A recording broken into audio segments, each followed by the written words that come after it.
Hey everybody, welcome back to the channel. This is Chris with C&M Aquatics. Today we're going to talk a little bit about Palythoas. Specifically, these neon green Palythoas that I have a whole bunch of. Sometimes within the aquarium hobby they are referred to as toxic green Palythoas, and they are very prevalent within the aquarium keeping hobby, and there are several reasons for that. One reason being they are pretty beginner friendly, so for a lot of people it might be their first coral that they get. They add a little bit of movement to the aquarium, which is always nice. They are usually bright green and look good in most aquarium lighting. And the other reason, you can actually feed them, and it is actually fun to feed coral. So those are a couple of reasons why they're so popular within the reefing community. And they've been around for a long time. So a lot of beginners might get zuanths and palys kind of confused, and there's good reason for that because they look very, very similar. Zuanths typically have a smaller head or a smaller surface area on the oral disc, and the palys are generally bigger with bigger or longer tentacles surrounding the disc. There are a lot of differences if you get into coral taxonomy, but that is beyond the scope of this video. So as a beginner, if you are a beginner, you can distinguish them basically by size. You know, zuanths have a smaller, tighter head, and palys are bigger and more open. One thing I would like to touch on just real quick, one difference between zuanths and palys. Palys actually have something inside of them. It's a type of neurotoxin, and it's a palytoxin, and it can be poisonous. One, if you're allergic to it, and two, you have to have an open cut. So if you're fragging these guys or working in the aquarium and you have open cuts or sores on your hands or fingers, you might want to wear gloves when handling them. I typically don't. The poisoning from Palythoas, it's a fairly rare thing, but just know and just keep in the back of your mind that it is a possibility. So do some more research on that if you're concerned about that. I have handled these guys a lot, and me personally, I've never had an issue with them, but I have ran into at least one person in my reefing career that did have an issue with it, and they had to go to the hospital. So just keep that in mind. So let's touch on parameters for the aquarium for these guys. Alkalinity 8 to 12 DKH, nitrite, ammonia 0, temperature 77 to 80, pH 8.2 to 8.4, nitrates typically under 20, salinity 1.024 to 1.026, phosphates under 0.03. I have kept them in much higher, so be realistic about that.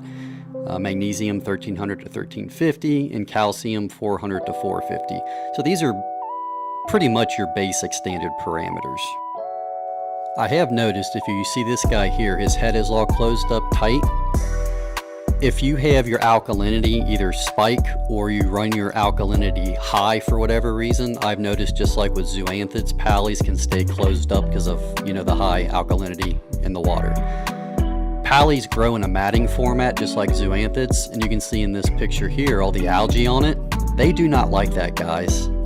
Zuanths and palys both, if they get algae growing on them or touching them, they will probably be closed up most of the time. So keep that algae under control. And one thing you can do that's a helpful tip is every day, every couple days, just take a turkey baster, you know, and blow off your palys and your zoas, and they will appreciate that. You don't have to blast it hard with flow. Just take your turkey baster, gently blow off that mat under the heads, and that will keep your zoas and your palys happy and healthy. And I try to do that a couple times a week with all my tanks, with all my coral, because the flow doesn't always get everywhere in your aquarium. Flow is a tricky thing to master, so I go through with a turkey baster and just blow all my rocks off.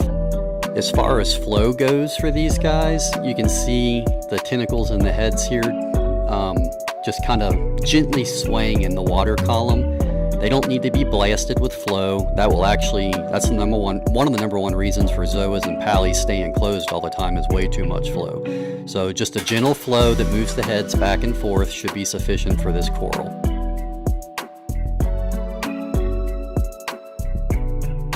Palythoas are photosynthetic corals. They derive most of their nutrients from the light of your aquarium. But you can feed them, as you can see in this clip here. Feeding them will help with coloration, and it will help them grow and spread faster if that's your goal. And in this clip, I'm just feeding a very small particulate food, reefroids, I believe, and you can see they'll grab onto that and they will close up and eat that. In this clip, this is just some tweezers. I just used some flake fish food, and I'm just placing it on the oral disc. Pallies are bigger than zoas. I would say zoas need a smaller particulate food, but pallies can handle a bigger, meatier food like mysis shrimp or squid or anything you feed like an acan, like these guys will probably grab onto, and they will eat that.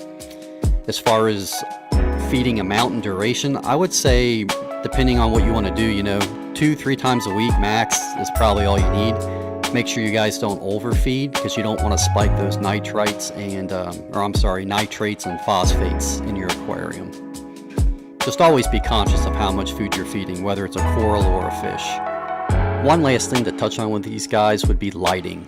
These are not the most light intensive corals. They don't need a ton of light, so they would be good for overhangs or some dimmer areas of the aquarium.